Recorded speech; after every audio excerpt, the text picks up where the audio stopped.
बिस्मिल्लाहिर्रहमानिर्रहीम। अस्सलाम वालेकुम। मैं ज़की अब्बास हूँ। नाज़रीन, आज 20 जनवरी है, पीर का दिन है, और वो है ना कि फानूस बन के जिसकी हिफाजत हवा करे, वो शम्मा क्या बुझे जिसे रोशन खुदा करे। जिस तरह से आज से 1 साल और 3 महीने पहले इस फलस्तीनी चिराग को बुझाने की कोशिश की गई, वहां पर हमले किए गए, 1.5 लाख से ज्यादा लोगों को जख्मी किया गया, मजीद लुकमा अजल बने, लेकिन इसके बावजूद वो यहां पर अपना तसल्लुत नहीं जमा सके, यहां पे वो अपना कंट्रोल नहीं बना सके। जिस तरह से वो कब्जा करना चाहते थे, यहां पर वो अपना परचम लहराना चाहते थे, लेकिन अल्लाह ताला की करनी देखिए कि यहां पर इनको बदतरीन शिकस्त हुई है। और गजा में 15 महीने के बाद फलस्तीनी परचम जो है वो आज लहरा दिया गया है। वह न कि नूर खुदा है कुफर की हरकत पे खंदसन, फूंकों से ये चिराग बुझाया ना जाएगा। कि इस चिराग को जितनी इन्होंने बुझाने की कोशिश की है, वो शहीदों का लहू वहां पे चीख चीख के बोल रहा है, और वहां वो सुरखरू हुआ। यहां तक कि अब जो इजरायली वज़रा हैं वो जनाब वाला उठ खड़े हुए हैं, और उनकी जानिब से नेतन्याहू की हुकूमत के खिलाफ अलम बगावत बुलंद कर दिया गया है। बाकायदा तौर पर नेतन्याहू की हुकूमत गिराने का ऐलान कर दिया गया, धमकी दी गई, और ये किसी और की जानिब से नहीं। मैंने आपको पहले भी बताया था कि इनके वज़रा जो हैं वो तकरीबन 24 वज़रा ने इस जंगबंदी के हक में वोट दिया था, और 8 वज़रा की जानिब से इसके अगेंस्ट वोट दिया गया था, जिसमें बेसलाल स्मोट्रिच था, जिसमें जो है वो इसके इतमार बेन गुइर था, जिसमें और भी तकरीबन 6 इनके वज़रा थे। अब बाकायदा तौर पर उन्होंने धमकी देते हुए वज़ीर ख़जाना की जानिब से भी वो उठ खड़े हुए हैं, और उन्होंने नेतन्याहू की हुकूमत को गिराने का ऐलान कर दिया है। कैसे, ये आपके सामने रखना है। और फिर दूसरी जानिब जो इजरायली जर्नैल हैं उनके खिलाफ जो है वो अवाम हो गई है, और कनेसेट के अंदर से आवाज़ें आना शुरू हो गई हैं, बाकायदा तौर पर इनके इस्तीफे के हवाले से इस्तीफे का मुतालबा किया जा रहा है, जबकि अवाम जो है वो आपे से बाहर है। कैसे, अब ये लड़ाई, ये जो इन्होंने तकरीबन 1.25 साल लड़ी है, 1 साल 3 महीने, ये उल्टी कैसे इनके गले पड़ी है। और एक तरफ जंग बंदी हो रही है, पूरी दुनिया देख रही है कि कैसे जो 3 लोग अभी कल रिलीज हुए, इनकी 3 खवातीन, और वो उनकी वीडियोस जो आ रही हैं उसने तो पूरी दुनिया के अंदर सख्ता तारी करके रख दिया है कि कैसे जो फ़लस्तीनी मज़ाहमत है वो जिस तरह से उनको पोर्ट्रे किया जा रहा था, उन्होंने इंसानी हकूक़ को कैसे जिंदा रखा और भरपूर तरीके से उनको फैसिलिटेट किया। उनकी सेहतें देखें, और वो कह के लगा रहे हैं, मुस्कुरा रहे हैं, और लेकिन इसी वजह से अब इनकी वीडियो चलाने के ऊपर पाबंदी आयद कर दी गई है। कैसे, ये तमाम डिटेल्स 1 बाय 1 आपके सामने रखते हैं। अच्छा नाज़रीन, सबसे पहले मैं आपको बता दूं, देखें इस वक्त जो सिनेरियो है वो बहुत तेजी के साथ बदल रहा है, और गजा की क़यादत ने सबसे पहले अपने ख़ानदान कुर्बान किए। फ़लस्तीन के साबिक़ वज़ीर-ए-आज़म इस्माइल हनिया ना सिर्फ खुद शहीद हुए, बल्कि उनके ख़ानदान के 50 के करीब जो अफराद है वो शहीद हुए, और गजा की जीत के पीछे इनकी कुर्बानी है। जबकि आज वेस्ट बैंक के अंदर जब आवाम जो है वो बाहर निकली, वो शहीद रहनुमाओं की उन्होंने तस्वीर उठाई हुई थी, जिसमें जो है वो इस्माइल हनिया की तस्वीर थी, याह्या सिनवार की, अल अरबरी की, और अल कस्साम और हिज़्बुल्लाह के झंडे जो है वो उठाना रमला के मगरिब के अंदर बैतूनिया कस्बे में रिहाई पाने वाले जो कैदियों के इंतज़ार में खड़े जो लोग थे, वो मज़ाहमत और शहदा के हिमायत के अंदर नारे लगा रहे थे। और फिर वहाँ पर खुशी जो गजा की खुशी के साथ मंसूब की जा रही थी, और जो वहाँ पे एक खातून कैदी है हनान मालवानी, उसकी जानिब से कहा गया कि हमारी खुशी गजा के बगैर अधूरी है। जबकि इस वक्त ये जो पूरे का पूरा सिनेरियो बना, और अभी क्योंकि 3 लोग जो है वो 3 खवातीन उनकी कल जो है वो रिहा की गई थी, उसके बाद शाम के वक्त तकरीबन 90 जो खवातीन कैदी हैं फ़लस्तीनी कैदी, उनको रिहा किया गया इजराइल की जानिब से। इजरायली जेलें जो है वो खुल गई और बाकायदा उनको रिहा किया गया। लेकिन उसके बाद जो इजराइल के अंदर एक वावेला मचा और एक शोर उठा, वो बड़ा अजीब था। क्यों? क्योंकि इजराइल के कनेसेट के रुकन जो है अलमोग कोहन, उसकी जानिब से फौज के जनरल स्टाफ के तमाम अरकान पर सख्त तनकीद की गई, और इन्हें नाकाम गधे करार दिया गया। और उसने मजीद जो इजरायली कनेसेट के रुकन की जानिब से कहा गया कि इन्होंने इनके ओहदों से इन्हें हटाना चाहिए, क्योंकि इन्हें फिलफौर हटाया जाना चाहिए, बरतरफ किया जाना चाहिए, इनसे इस्तीफा लिया जाए, इनकी जगह दूसरे लोगों को लगाना चाहिए। इनके मुताबिक अगर वो रज़ाकाराना तौर पर इस्तीफा नहीं देते तो इनका एहतसाब किया जाए और इन्हें जेल भेजा जाए। मतलब ये जो जनरल स्टाफ की बात की जा रही है, इनके जर्नल की बात की जा रही है, مطلب کس طریقے سے اس نے کہا کہ یہ اس نہج تک پہنچانے والے ہمیں یہ جو جنگ کو اتنا طول دیا کیا، اور اتنے نقصان کے بعد جا کے ہم نے اپنے جو لوگ ہیں ان کو بازیاب کروایا ہے۔ یہ مکمل طور پر وہاں پر اپنا کنٹرول چاہتے تھے، تسلط چاہتے تھے، لیکن اس کے باوجود نہ وہ کنٹرول رہ سکا، اور بہت سے قیدی جو ہے وہ آف کورس وہ جان سے بھی گئے ہیں، اور انہی کے حملوں کی وجہ سے۔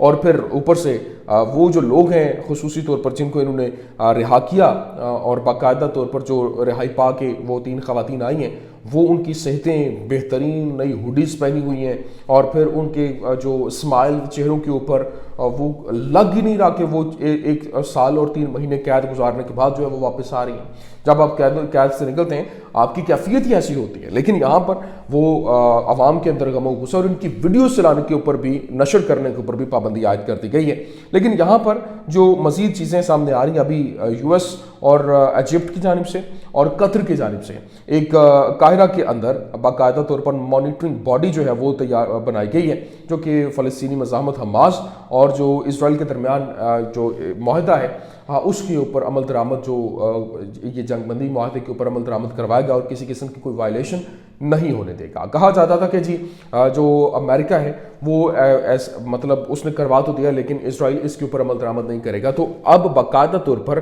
یہ سینیریو جو ہے وہ کھل کر سامنے آ گیا کہ نہیں، ایسا نہیں ہو سکتا ہے۔ لیکن ابھی جو خبریں سامنے آ رہی ہیں اور باقاعدہ طور پر بتایا گیا کہ اب نہ صرف یہ بلکہ دوسری جانب جو اس وقت اسرائیلی وزراء جو ہیں ان کی جانب سے علم بغاوت بلند کیا گیا اور وہ اٹھ کھڑے ہوئے ہیں، اور ان کی جانب سے یہ بتایا گیا، اسرائیلی میڈیا کی جانب سے رپورٹ کیا گیا اور کہا گیا کہ اسرائیلی فارن منسٹر گیڈون سار says West Jerusalem is committed to achieving the goals on its operation in Gaza۔ مطلب اس نے کہا کہ اب جو ان کی حکومت ہے وہ غزہ کے اندر جو آپریشن ہے اس کے گولز کو اچیو کرنے کے لیے بھرپور کوششیں کر رہی ہے، اور including the release of all hostages and the dismantling of Hamas government and military capabilities. انہوں نے کہا کہ ابھی بھی وہ تمام تر اپنے ہوسٹیجز کو رہا کروانے کے حوالے سے اور فلسطینی مزاحمت جو ہے حماس کو ڈسمینٹل کرنے کے حوالے سے اب مکمل طور پر اپنی ملٹری کیپیبلٹیز جو ہے ان کو بروئے کار لا سکتی ہے۔ مزید اس نے کیا کہا، this war could have been ended long ago if Hamas laid down its weapons and handed over hostages۔ مطلب انہوں نے کہا کہ اگر حماس پہلے ہی اپنے ہتھیار ڈال دیتی اور ہمارے قیدیوں کو رہا کر دیتی تو یہ جنگ کب کی ختم ہو چکی ہوتی۔ لیکن اس نے ساتھ میں یہ بھی کہا کہ if Hamas will stay in power, the regional instability it causes might continue۔ مطلب بڑی واضح اور دو ٹوک انداز میں انہوں نے کہا کہ اگر حماس جو ہے وہ پار کے اندر رہتی ہے تو پھر اس کا مطلب ہے کہ انسٹیبلٹی جو ہے وہ برقرار رہے گی۔ and we are determined to achieve the objectives of war۔ مطلب ہم اپنے جو وار کے آبجیکٹیوز ہیں ان کو اچیو کرنے کے لیے کسی بھی حد تک جائیں گے۔ لیکن بات یہاں تک نہیں رکی، آگے مزید جو ہے وہ اس وقت سچویشن بڑی خراب ہوئی، اور اس میں جو فائنانس منسٹر ہے باقاعدہ طور پر اسرائیل کے، اس کی جانب سے کیا کہا گیا، بیزلال سموٹرچ کی جانب سے، جس نے باقاعدہ طور پر نتن یاہو کی حکومت گرانے کے حوالے سے کہا، اس نے اسٹیٹمنٹ کیا جاری کی، اس نے کہا Israeli finance minister Bezalel Smotrich has threatened to overthrow the government if it does not occupy Gaza۔ مطلب انہوں نے کہا کہ اگر غزہ کے اوپر مکمل طور پر کنٹرول جو ہے وہ حاصل نہیں کر لیا جاتا، اور جو یہاں پر اس کے اگر ایسا نہیں ہوتا ہے تو ہم اس حکومت کو گرا دیں گے۔ I will overthrow the government if it does not return to light fighting in a way that leads to us taking over the entire Gaza Strip and governing it, it has told army radio, adding the Israel must occupy Gaza and create a temporarily military government because there is no other way to defeat Hamas۔ مطلب انہوں نے کہا جی اس کے علاوہ ہمارے پاس کوئی اور option نہیں ہے، اور اگر ایسا ہی چلتا رہتا ہے، اور جو بیزلال سموٹرچ سیڈ کہ یہاں پہ جو اگر اس طرح سے حملے ہوتے ہیں اور اس کے اوپر مکمل طور پر کنٹرول حاصل نہیں کر لیا جاتا اور فتح تب تک جو ہے وہ مکمل طور پر اپنے نام نہیں ہوتی، تو یہ سینیریو چلے گا اور ہم اس حکومت کو گرا دیں گے۔ تو یہ بڑا واضح اور دو ٹوک انداز میں اس کی جانب سے یہ بھی دھمکی دی گئی۔ لیکن ابھی جو خبریں سامنے آ رہی ہیں کہ some 208 delivery trucks included 20 loaded with fuel. 20 जो टैंक जो है वो लोडेड ट्रक्स हैं जो तेल के लिए, वो और 200 से ज़्यादा जो डिलीवरी ट्रक्स हैं वो जनाब वाला इस वक्त करीम शालोम क्रॉसिंग पॉइंट के अंदर वहाँ गज़ा और इजिप्ट से होते हुए गज़ा पहुँचे हैं। और ना सिर्फ ये बल्कि मज़ीद भी वहाँ पर सामान जो है वो मुंतकिल किया जा रहा है। लेकिन इस वक्त जो मज़ीद ख़बरें जो है वो सामने आ रही हैं और बाकायदा तौर पर बताया गया कि we would not have reached an agreement under these terms if Hamas had not been is in such a difficult situation. Herzi Halevi is said, IDF Chief of Staff said and on Sunday addressing Israeli troops. उन्होंने कहा कि इस वक्त हम जो है जिस agreement के ऊपर पहुँचे हैं वो एक मुस्बत अमल है और हमें इसको आगे परसू करना है। And we are very resolute with Hamas in order to achieve the terms we want, and we will remain very resolute moving forward. हमें आगे बढ़ना चाहिए, हमें इन जो गोल्स को अचीव करने के लिए मामला जो डिस्कशन चल रही है, डायलॉग चल रहा है, इसके थ्रू हमें इसके ऊपर अमल दरामद करते हुए मामला को डील करना चाहिए। तो इसका मतलब ये है कि सिचुएशन बहुत तेज़ी के साथ तब्दील हो रही है और ये बहुत बड़ा ये यूँ कह लें कि फ़लस्तीनियों के लिए एक उनकी कामयाबी है।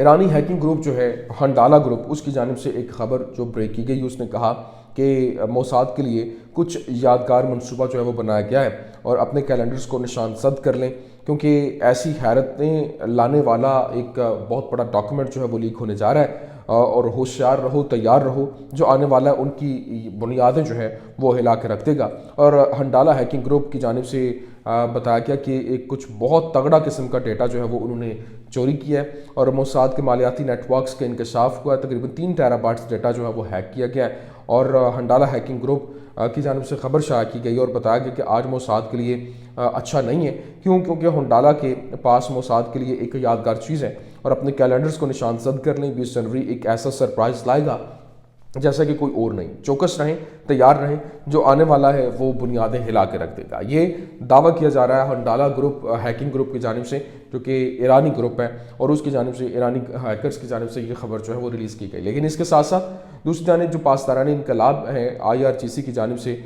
बाकायदा तौर पर इस्माइल कानी ने कहा कि आज दुनिया ने इसराइल की सबसे बड़ी फौजी शिकस्त देखी है और सहूनी जो मज़ाहमती क़ुव्वतों की तरफ से मुकर्रर करदा शराइत को तस्लीम करने के ऊपर मजबूर हुए।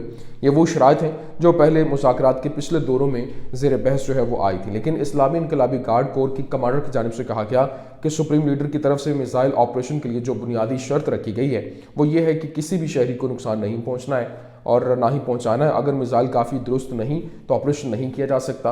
हुसैन सलामी की जानिब से कहा गया कि बड़े पैमाने पर तबाही फैलाने वाले जो हथियारों की हमारी दिफाई हिकमत अमली में कोई जगह नहीं है और हमारी दिफाई हिकमत अमली अखलाकियात और इंसानियत के उसूलों पर मबनी है। हम कभी भी बड़े पैमाने पर तबाही फैलाने वाले हथियारों का इस्तेमाल नहीं करेंगे। क्योंकि वो हमारे इक़दार और अकायद से मुतसादम है। और न सिर्फ ये बल्कि अब जो फ़लस्तीनी ग्रुपों ने हिमायत करने वाले जो मुहास हैं बिलखसूस ईरान का शुक्रिया अदा किया और फ़लस्तीनी धड़ों और जमातों ने फ़लस्तीनी अवाम की हिमायत करने वाले मुहासों बिलखसूस ईरान, लिबनान, यमन और इराक़ का शुक्रिया अदा करते हुए फ़लस्तीन के कौमी इत्तेहाद को बरकरार रखने और फ़लस्तीनियों की मुत्तफ़िका हुकूमत के क़याम की अहमियत के ऊपर ज़ोर दिया है। और ये इस वक्त भरपूर तरीके से आवाज़ें भी इसके ऊपर उठ रही हैं और कोशिशें हो रही हैं कि इस मुआहदे को अमली जामा पहनाते हुए इसमें किसी किस्म की कोई रुकावट नहीं आए। ये कुछ अहम तरीन अपडेट्स ही मैंने कहा मैं आपके सामने रखता हूँ। उम्मीद करते हैं वीडियो आपको पसंद आई होगी। पसंद आने की सूरत में लाइक कीजिए, शेयर कीजिए और हमारे चैनल को सब्सक्राइब करना मत भूलिएगा। शुक्रिया।